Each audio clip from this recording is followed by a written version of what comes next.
Welcome to the Outer Banks recap. The Outer Banks town is comprised of two areas, Figure 8, where the kooks or the rich people live, and the south is the cut, where the working man lives. This group is the Pogues. They don't have jobs and coast through life, doing whatever they want. JJ's father is connected with criminals, and he was beaten most of his life. Kiara has rich parents that own a restaurant, which makes her semi-kook. The entire group has a crush on her. Pope is the brains of the operation. He has a merit scholarship, and his father Haywood owns a small shack that mostly deals with the rich folk. John B is the leader of their group. He lives on an old fish shack in the marsh. His father Big John was lost at sea 9 months ago. He is presumed dead. His legal guardian is Uncle T. He is in Mississippi. The DCS wants to speak with him. The DCS will potentially place him in a foster family if they don't find the uncle. Luckily, or unluckily, Hurricane Agatha hits the Outer Banks coast. Ripping the waves during this time, John spots a white boat. They know the DCS won't be out looking for him, so they go on a joyride. Discovering the expensive grady white boat, John finds a motel key and a compass inside. Trying to report the key, the small town police have too much on their plate, so they decide to play detective and explore the motel room. In the room, the lockbox has tons of cash and a pistol. They quickly sneak out before the police catch them. They do manage to get the gun and some cash. Later, they discover that the deceased man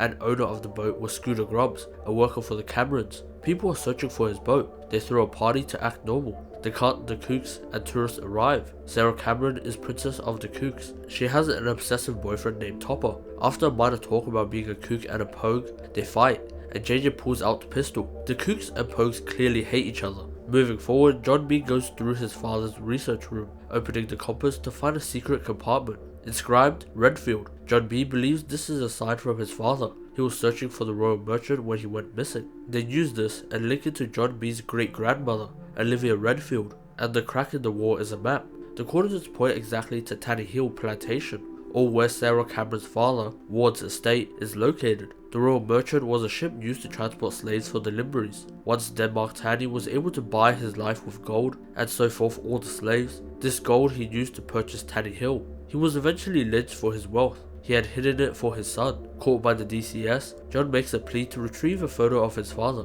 one of the last.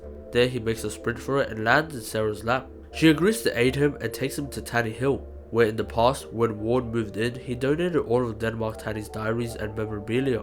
They go on an adventure to the museum.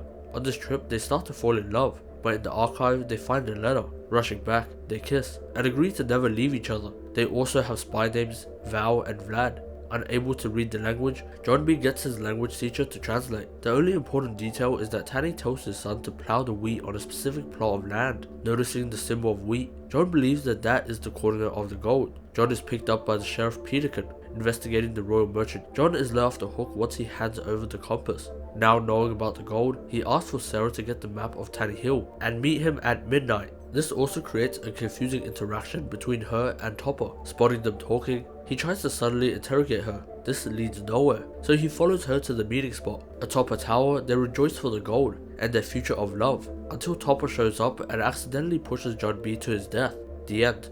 But actually, John B survives the fall with a minor wrist fracture. Seeing his commitment to his daughter, Ward decides to adopt John. So they move in together. Using the map, they discover the gold in an abandoned house. They return home and think of ways to excavate it, until Ward asks to initiate John into the family by taking him out for fishing. He reluctantly agrees, wanting to keep up appearances and thank Ward for adopting him. Early in the morning, they go fishing, and in the isolated ocean, Ward confronts him about the gold, that he won't have a way to excavate the gold. His father is stubborn and he is gone because of it. He mentions Redfield. Suspecting that Ward is connected to his father's disappearance, he quickly gets off the boat by stealing a jet ski. Ward stabs himself with the harpoon and reports that John B attacked him, stole his jet ski, and fled. Now on the run, they discover that the gold is missing. Ward had found out about the property from his wife Rose. Now with the gold, they try to flee to the Bahamas. With the unknowing help of Haywood, they load the gold onto the plane. Pope forsakes his scholarship interview to notify them about Ward taking the gold out of the country. They spot Ward forcing Sarah to get onto the plane, alone. John B drives the Twinkie in front of the plane, stopping it. They get into a standoff when the police arrive. Peterkin starts to arrest Ward for the murder of Big John, but Rafe, the elder son, shoots and kills Peterkin, saving Ward. In the past, Rafe got into trouble with a drug dealer named Barry, borrowing coke to deal, but never paying it back. As black sheep of the family, Ward was forced to pay it back.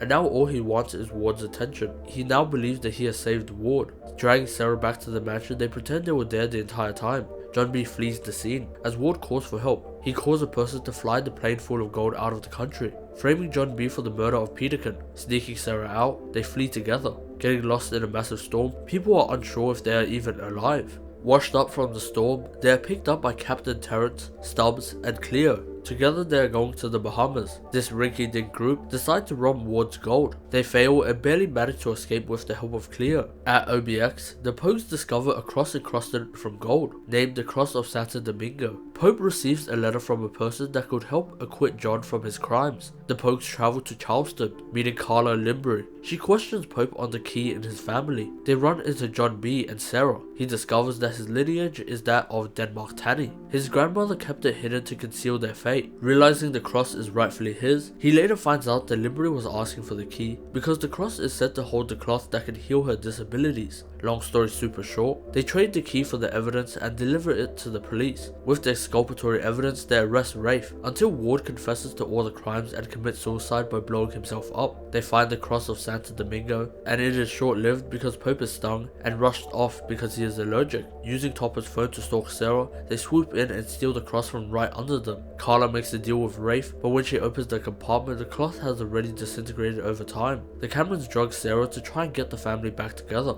Stealing the cross, they haul it onto the ship to Guadeloupe, where they will start a new life, with Ward, who is still alive. After trying to strangle his own daughter, the Pogues find Cleo on board, and together they save Sarah, flee the ship without the cross, and now land on a deserted random island. They name it Pogelandia, stranded for a month or so until a plane picks them up. Bringing the group to shore, Kiara is arrested and the others manage to make it out. Lured as captors of Sing, he is after the mother lode of gold, El Dorado. Distracted while trying to hunt the Pogues, Rafe and Kiara escape. He agrees to give her a lift because she was always a kook to him, but she betrays him and shoves him off board, stealing the boat, using it to rescue the Pogues from Sing. But John B's intuition listening to the church bell reminds him of the times when his father would call him home. Leaving the group, he discovers Big John is still alive. He was left to die on the island, but Sing saved him to help them find El Dorado. He stole the statues and has been hiding from him ever since. He reconvenes with a partner to combine the pieces meant for El Dorado. At this point, they take their own mini adventure. Whilst the Pogues return to OBX, Kiara's parents are against her hanging out with the Pogues and always sneaking out, thinking of placing her in a boarding school. Cleo is staying with Pope. His parents want to thank her for bringing him home safe and sound. Sarah gets home to find Rafe there. Sneaking around, she overhears his conversation that he is defying Ward's ideals of selling all their property in OBX and consolidating in Guadeloupe. Now with power over the estate, Rafe decides to keep the place because Ward can't do anything. He'll be arrested if he shows up in OBX. Also that he melted down the cross. Feeling bad for strangling Sarah, Ward wanted to donate the cross to a museum or charity. After their field trip of collecting items for El Dorado, Pope finds a page in Tanny's journal deciphering all the figures for them. Big John forces John B to keep a lid on their operation. Forced to lie to the Pogues, Sarah catches on that something is up. Unable to tell the truth, they get into a massive fight. She sleeps at Topper's place for the night and they hook up.